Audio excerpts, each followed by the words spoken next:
Gracias a todos por estar hoy en este aula virtual, convocada por la Escuela Nueva Pompeya. Realmente muchísimas gracias a los docentes y a la escuela. Como les decía, mi nombre es Gabriela Pujol, soy doctora en Ciencias Biológicas y actualmente me encuentro en la función de coordinar el Museo de Ciencias Naturales. Soy investigadora, docente y buzo profesional científico. Y hoy lo que quiero compartir con ustedes es parte del trabajo que nosotros hacemos y contarles algo de los estudios realizados sobre las poblaciones de caballito de mar en las costas de Mar del Plata.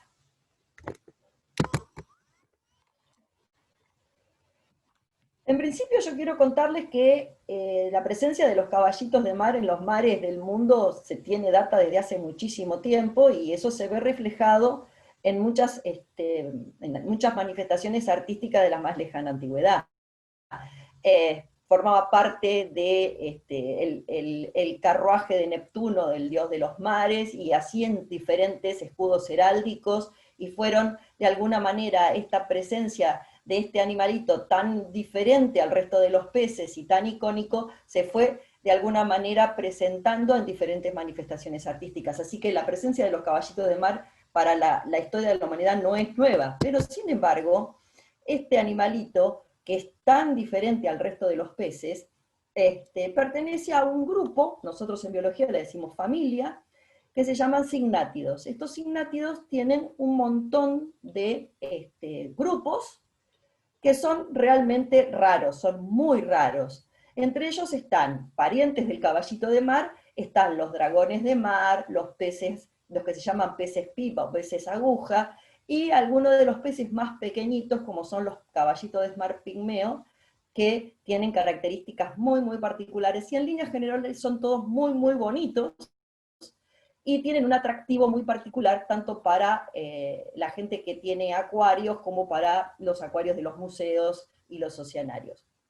Más o menos de este grupo de peces se reconocen alrededor de entre 33 y 50 especies diferentes de caballitos de mar solamente, y la taxonomía en biología, ustedes sabrán, está en permanente revisión y siempre aparecen no solamente especies nuevas, sino hasta grupos nuevos, grupos taxones más elevados nuevos, que hacen que la taxonomía de todos los animales y vegetales esté en permanente revisión.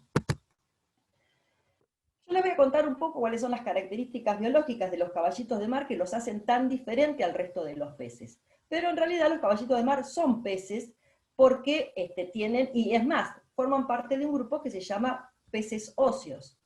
Estos peces tienen un esqueleto exterior, porque cuando ustedes manipulan un caballito de mar es duro, tiene placas óseas que están unidas y forman como una especie de armadura. Los caballitos de mar no tienen escamas, y está esa especie de armadura durita que hace que cuando se secan permanezcan con la misma forma, tienen recubierto una piel que tienen como unas pequeñas motitas, que se llaman cromatóforos, que les permiten cambiar de color, lo que los hace que se puedan camuflar con el medio.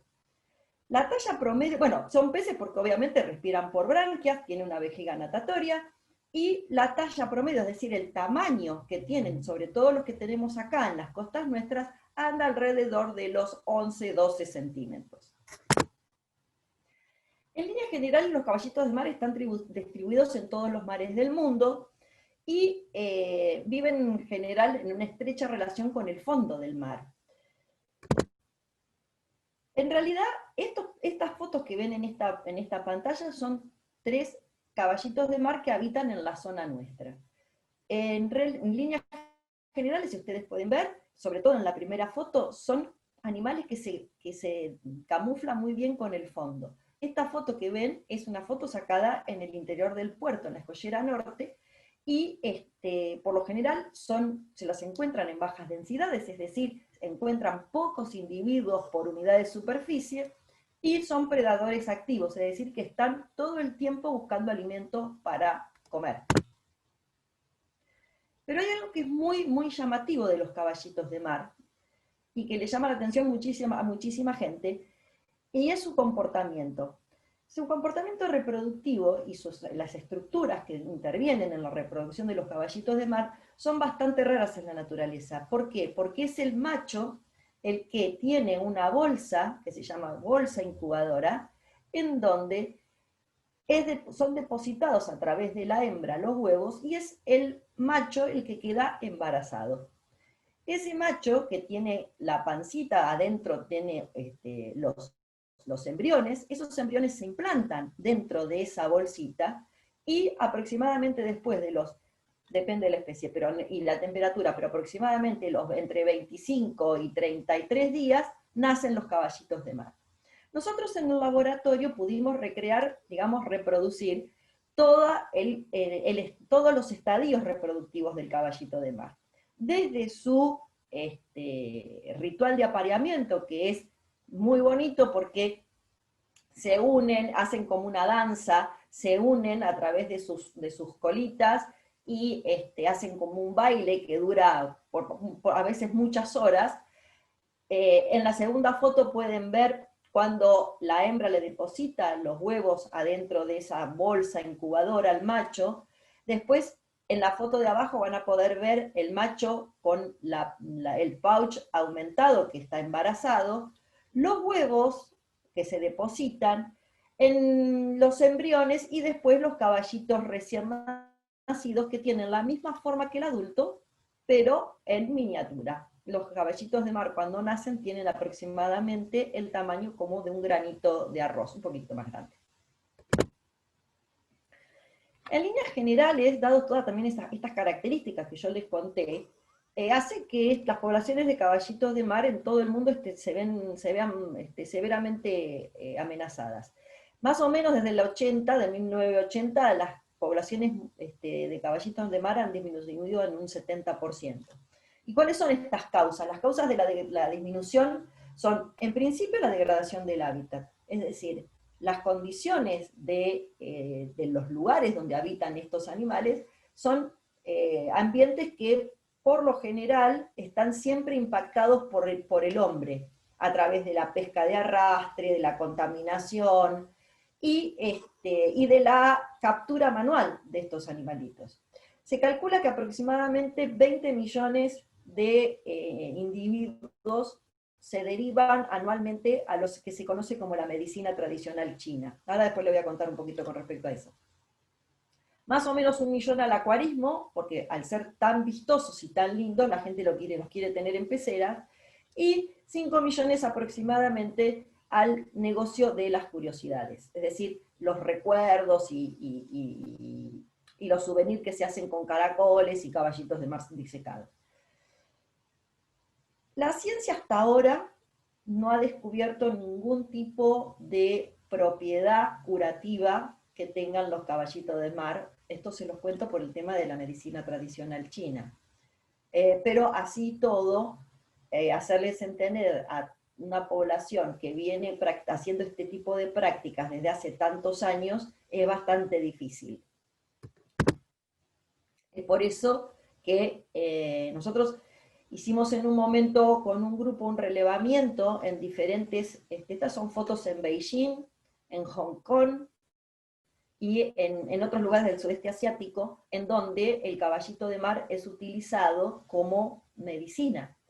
Aunque, como les comenté hace poquito, no se ha descubierto ninguna propiedad medicinal de este animal. Sin embargo, bueno, lo utilizan para diferentes afecciones que van desde la impotencia hasta dolores de cabeza, bueno, todas las dolencias que se les puedan ocurrir. Así que, pero insisto en esto, todavía no se ha encontrado, si es que la tiene, alguna propiedad medicinal de este animal. También se los utiliza como alimento, aunque las propiedades, digamos, una vez que, como yo les comentaba, que tienen estructuras óseas y muy duras, en realidad no tienen tampoco mucho valor nutricional a la hora de utilizarlo como alimento, ni para humanos, ni siquiera para los peces, que hay algunos que son predadores, pero así todo, no es un animal que tenga propiedades, digamos, calóricas, muy, muy importantes como para que sea un ítem alimentario fundamental. Las principales amenazas de las poblaciones de caballito de mar entonces tenían que ver con las alteraciones físicas del hábitat, la contaminación marina, aquellas asociadas al turismo irresponsable. Hay muchas, al nivel mundial, hay muchas actividades turísticas que tienen que ver con los caballitos de mar, los buceos que van directamente a ver caballitos de mar pigmeos, o por ejemplo los dragoncitos de mar, y también aquellos turistas que sin saberlo consumen o compran recuerdos, acá mismo en Mar del Plata, ahora les voy a contar qué fue el trabajo que estuvimos haciendo nosotros, compran este tipo de souvenirs sin darse cuenta que se están extrayendo estos animales de su medio natural y que alteran drásticamente el número de individuos y por ende las poblaciones. Obviamente aquellas que están relacionadas con la actividad pesquera, todo lo que tiene que ver con pesca de arrastre, que son metodologías muy destructivas, y específicamente en el caso de los caballitos de mar, la pesca del camarón, es decir, los barcos tangoneros, esos barcos que se utilizan para la pesca de camarón, siempre tienen como pesca incidental, en la mayoría de las oportunidades, tienen caballitos de mar. Que los pescan, es decir, en esos casos, por eso es la pesca incidental, en esos casos se extraen del medio ambiente organismos que no son el objetivo del arte de pesca, pero como no son artes de pesca selectivos, sacan del medio organismos que no se necesitan, que se vuelven a tirar, pero que ya, por supuesto, ya están muertos y disminuyendo el número de individuos en la población. Pero también las amenazas que tienen los caballitos de mar tienen que ver con las características biológicas de la especie.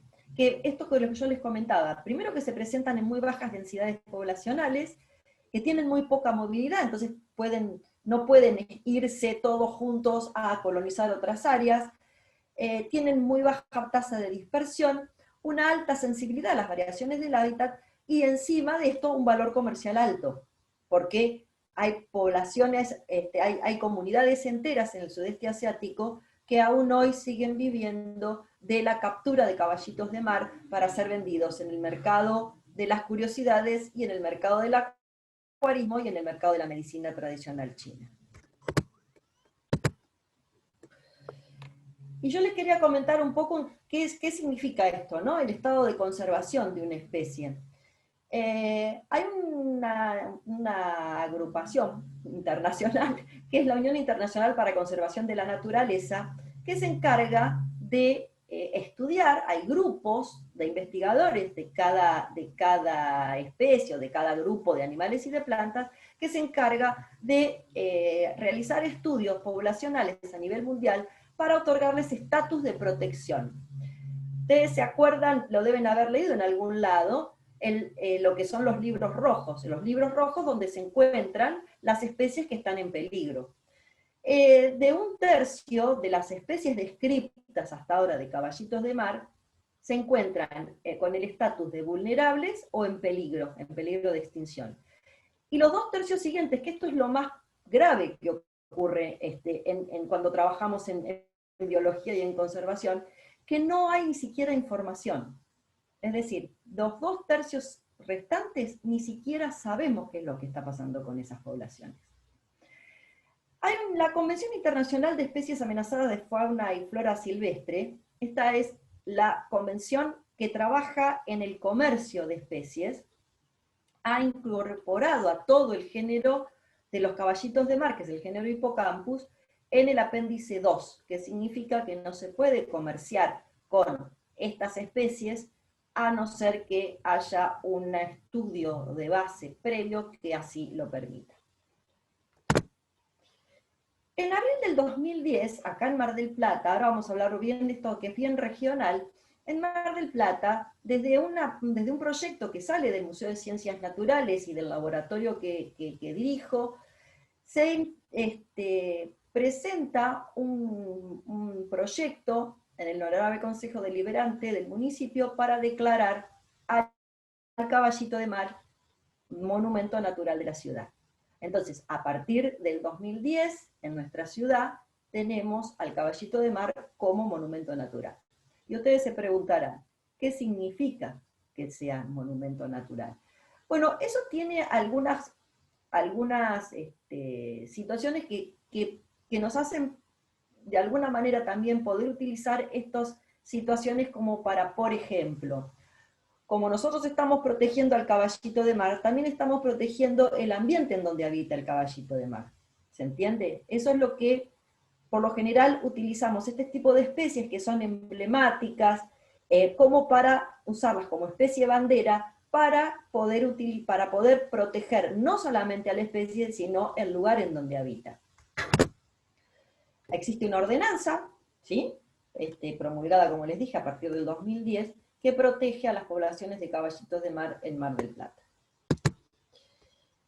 A partir de los estudios del equipo de trabajo, tanto del Museo de Ciencias Naturales como investigadores de CONICET que trabajan en las grutas también con este mismo grupo, pudimos, a través de la presentación en el grupo, que se reunió en una reunión muy importante que se hizo en Tampa hace unos años, pudimos presentar toda la documentación y la fundamentación para que se pudiera reconocer a Hippocampus patagonicus, que es el caballito de mar del mar argentino, en la categoría de la lista roja como vulnerable. ¿Qué significa que un taxón sea vulnerable? Es decir, ¿qué significa que en este caso Hippocampus patagonicus sea vulnerable? Bueno, es que cuando la mejor evidencia disponible considera que enfrenta un alto riesgo de extinción en la naturaleza. ¿Sí? Entonces, eso nos permite después generar acciones concretas para la protección de estas especies. Y recientemente, en San Antonio Este, también se declaró monumento natural de la municipalidad de San Antonio al caballito de mar. En realidad, se describió en San Antonio, esta es una especie que se describió hace muy poquito, en el 2004, hasta el 2004 no se sabía ni siquiera de la existencia de las poblaciones de caballito de mar, se sabía que había, no se sabía ni cómo se llamaban, y nadie hasta ese momento había realizado estudios poblacionales ni ecológicos de estas poblaciones. Todo esto hace que nos preguntemos y digamos, bueno, ¿y qué hacemos con esto, con lo que nos está pasando? Esto es bien regional, lo que nos está pasando es que tenemos poblaciones de caballitos de mar que están protegidas no solamente a nivel nacional, municipal, sino a nivel internacional, y decimos, bueno, a ver, ¿qué propuestas nosotros como científicos tenemos como para que estas poblaciones puedan protegerse? Bueno, las amenazas actuales, primero tenemos que hacer un análisis de cuáles son las amenazas. Las amenazas son obviamente la captura, la pesca incidental, como les comentaba, los derrames, la contaminación, las especies invasoras que existen en el puerto, por ser un puerto, y las actividades deportivas irresponsables y la ignorancia. Y las amenazas potenciales son muchas veces los desarrollos inmobiliarios y obviamente los dragados, ¿no? Y las propuestas son obviamente la educación, siempre las propuestas que tienen que ver con la regulación y conservación de las poblaciones naturales tienen que ver directamente con la educación, que es lo que estamos haciendo en este momento, contarles qué es lo que hacemos, cómo lo hacemos y para qué lo hacemos.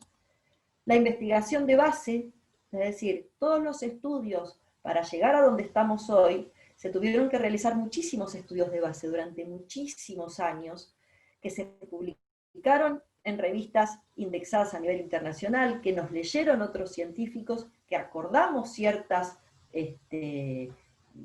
regulaciones y propuestas, y que hoy por hoy de alguna manera se pueden concretar.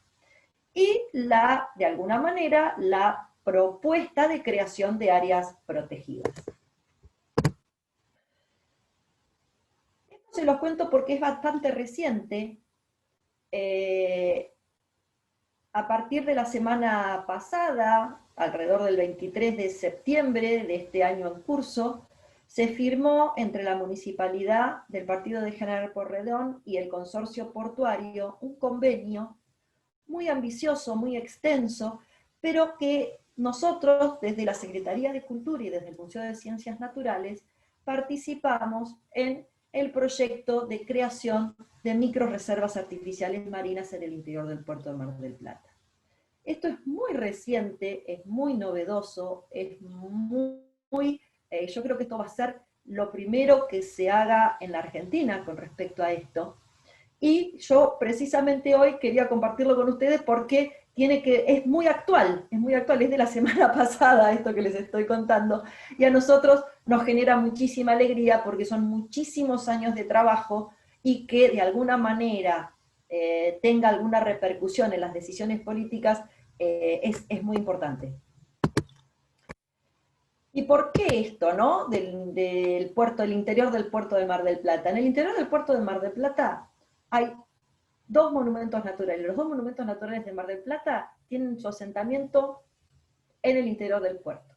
Uno es el lobo marino de Umpelo, que es Otaria flavescens, que es la colonia de lobos marinos, que se encuentra, es una colonia de lobos marinos, machos, bueno, después en algún momento si quieren podemos charlar también de eso. O invitamos a algún colega que sabe más que yo de esto. Y la población de caballitos de mar. Esto les muestro para que tengan una idea cuáles fueron los estudios previos que se hicieron para la determinación de la futura microreserva marina en el interior del puerto de Mar del Plata. Y el lugar propuesto es el interior de la Escollera Norte, que es donde se han hecho los estudios de base de las poblaciones de caballitos de mar. ¿Qué es lo que queremos cuidar? Estas fotos que ustedes están viendo acá son todas fotografías de caballitos de mar en el interior del puerto de Mar del Plata, así como se ven. Ahí en una de esas fotografías ven un macho embarazado. Pero no solamente hay caballitos de mar en el interior del puerto de Mar del Plata.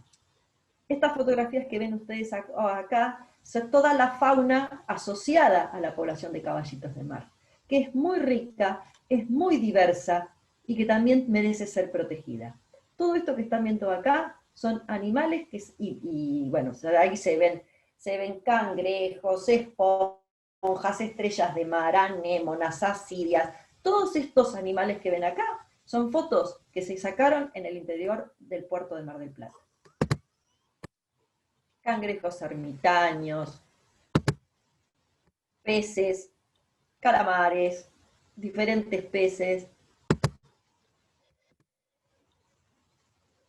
Y esto se los cuento porque en realidad la conservación de los caballitos de mar, así como otras especies, no solamente de cygnátidos, depende de una acción que tiene que ver con lo interdisciplinario y con ponernos de acuerdo todos. En líneas generales, la información sobre la historia de vida de muchas de las especies de los ecosistemas marinos, y sobre todo de este grupo tan particular, que son los caballitos de mar y todos sus parientes, es bastante escasa y es de vital importancia para generar acciones de manejo y conservación de las poblaciones naturales. Esto que yo les conté, que es un ejemplo reciente y realmente que vale la pena mencionar. Y tanto el futuro de los caballitos de mar como de las demás poblaciones de organismos marinos va a depender de la presión que ejerzamos nosotros de la población humana sobre estos ecosistemas marinos, la persistencia de esta demanda indiscriminada para el consumo en todas sus formas. Y a mí me gusta siempre terminar las charlas con esta frase que dice: en última instancia conservaremos solo aquello que amemos, amaremos solo aquello que entendamos y entenderemos solo aquello que nos enseñen. Así que esto era todo lo que yo les quería contar por ahora. Muchísimas gracias, sepan que estoy a disposición para cualquier consulta o pregunta, y si tienen alguna consulta en particular sobre esto, bueno, encantada de poderlos ayudar. Vamos a dejarles los datos de nuestras redes sociales a través de sus docentes, y cualquier cosa que necesiten, ya saben que a disposición. Así que Muchísimas gracias y bueno, será hasta la próxima.